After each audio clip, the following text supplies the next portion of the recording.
সরকারের সমস্ত অনুষ্ঠানের শুরুতে গাইতে হবে রাজ্য সঙ্গীত। অনুষ্ঠানের শুরুতে 1 মিনিট 59 সেকেন্ড ধরে গাইতে হবে রাজ্য সঙ্গীত।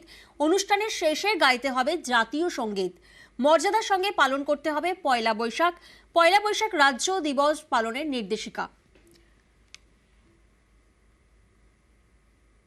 নির্দেশিকা জারি হয়েছে, যেখানে রাজ্য সরকারের সমস্ত অনুষ্ঠানের শুরুতে গাইতে হবে রাজ্য সঙ্গীত।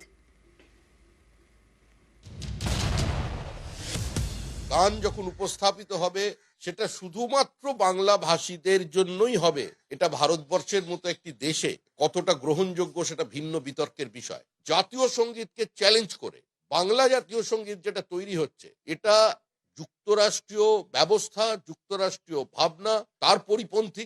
ওই 20শে জুনকে দূরে সরিয়ে রেখে পয়লা বৈশাখকে আজকে বাংলা দিবস হিসেবে ঘোষণা করবার পিছনে উদ্দেশ্য একটাই, যে ইতিহাসকে বিকৃত করা, ইতিহাসকে খুন করা। আমরা 20শে জুনকেই পশ্চিমবঙ্গ দিবস হিসেবে পালন করব। বহু রাজ্যেই তাদের নিজস্ব দিবস পালিত হয়। বিজেপিও তো একটা তারিখ চাপিয়ে দিতে চেয়েছিল, যে বিজেপি নেতা বা নেত্রী বলবেন তিনি মানুষের কাছ থেকে বিচ্ছিন্ন হয়ে যাবে, মানুষ বিচার করবে এরা কি বলছে।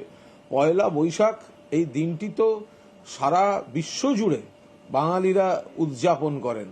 তো সুতরাং পশ্চিমবঙ্গ নিজস্ব দিবস হিসেবে যদি এই দিনটি সব দিক বিবেচনা করেই সব শ্রেণীর মানুষ, বিশিষ্টরা, বিশেষজ্ঞরা সবাই তার পক্ষে মতামত দিয়েছেন এবং মুখ্যমন্ত্রী সেটা গ্রহণ করেছেন।